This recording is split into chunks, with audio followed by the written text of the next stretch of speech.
The Wolf and the Seven Little Kids. Authors, Jacob Grimm and Wilhelm Grimm. Taken from Grimm's Fairy Tales. There was once upon a time an old goat who had 7 little kids, and loved them with all the love of a mother for her children. One day she wanted to go into the forest and fetch some food. So she called all 7 to her and said, "Dear children, I have to go into the forest. Be on your guard against the wolf. If he comes in, he will devour you all, skin, hair, and everything. The wretch often disguises himself, but you will know him at once by his rough voice and his black feet." The kids said, "Dear mother, we will take good care of ourselves. You may go away without any anxiety." Then the old one bleated, and went on her way with an easy mind. It was not long before someone knocked at the house door and called, "Open the door, dear children, your mother is here, and has brought something back with her for each of you." But the little kids knew that it was the wolf, by the rough voice. "We will not open the door," cried they. "You are not our mother. She has a soft, pleasant voice, but your voice is rough. You are the wolf." Then the wolf went away to a shopkeeper and bought himself a great lump of chalk, ate this and made his voice soft with it. Then he came back, knocked at the door of the house, and called, "Open the door, dear children, your mother is here and has brought something back with her for each of you." But the wolf had laid his black paws against the window, and the children saw them and cried, "We will not open the door, our mother has not black feet like you, you are the wolf." Then the wolf ran to a baker and said, "I have hurt my feet, rub some dough over them for me." And when the baker had rubbed his feet over, he ran to the miller and said, "Strew some white meal over my feet for me." The miller thought to himself, "The wolf wants to deceive someone," and refused. But the wolf said, "If you will not do it, I will devour you." Then the miller was afraid, and made his paws white for him. Truly, this is the way of mankind. So now the wretch went for the 3rd time to the house door, knocked at it, and said, "Open the door for me, children, your dear little mother has come home, and has brought every one of you something back from the forest with her." The little kids cried, "First show us your paws that we may know if you are our dear little mother."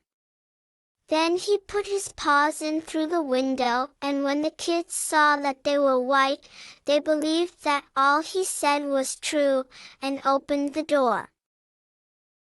But who should come in but the wolf? They were terrified and wanted to hide themselves.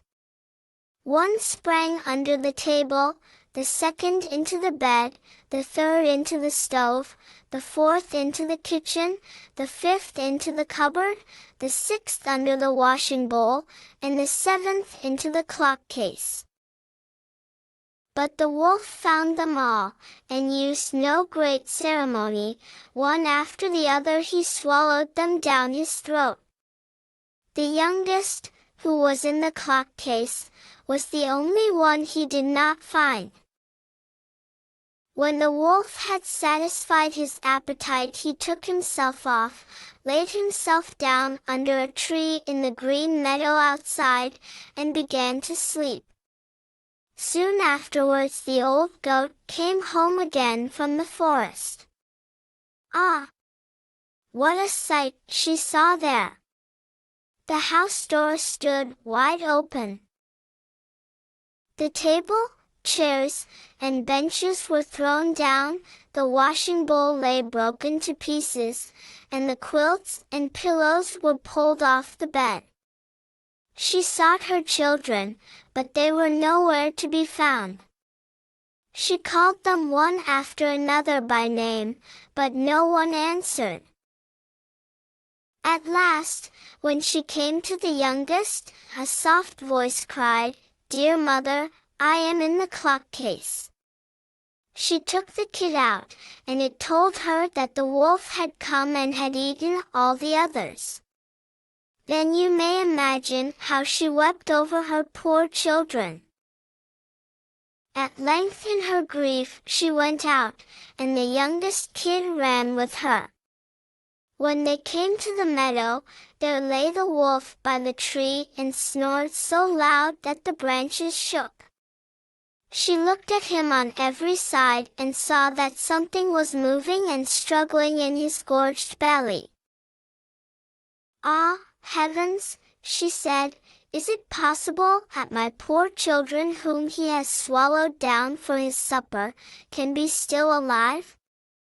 Then the kid had to run home and fetch scissors, and a needle and thread, and the goat cut open the monster's stomach, and hardly had she made one cut, than one little kid thrust its head out, and when she had cut farther, all 6 sprang out one after another, and were all still alive, and had suffered no injury whatever, for in his greediness the monster had swallowed them down whole.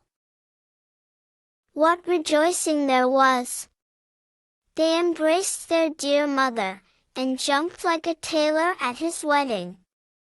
The mother, however, said, "Now go and look for some big stones, and we will fill the wicked beast's stomach with them while he is still asleep."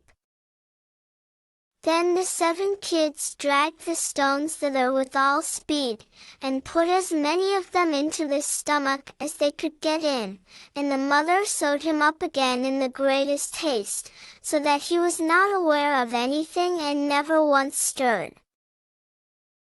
When the wolf at length had had his fill of sleep, he got on his legs, and as the stones in his stomach made him very thirsty, he wanted to go to a well to drink.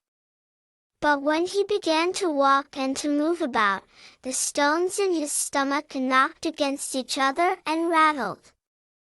Then cried he, "What rumbles and tumbles against my poor bones?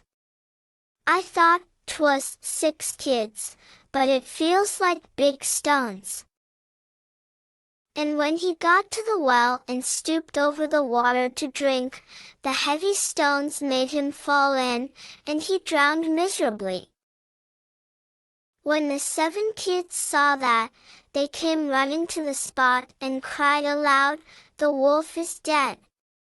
The wolf is dead," and danced for joy round about the well with their mother.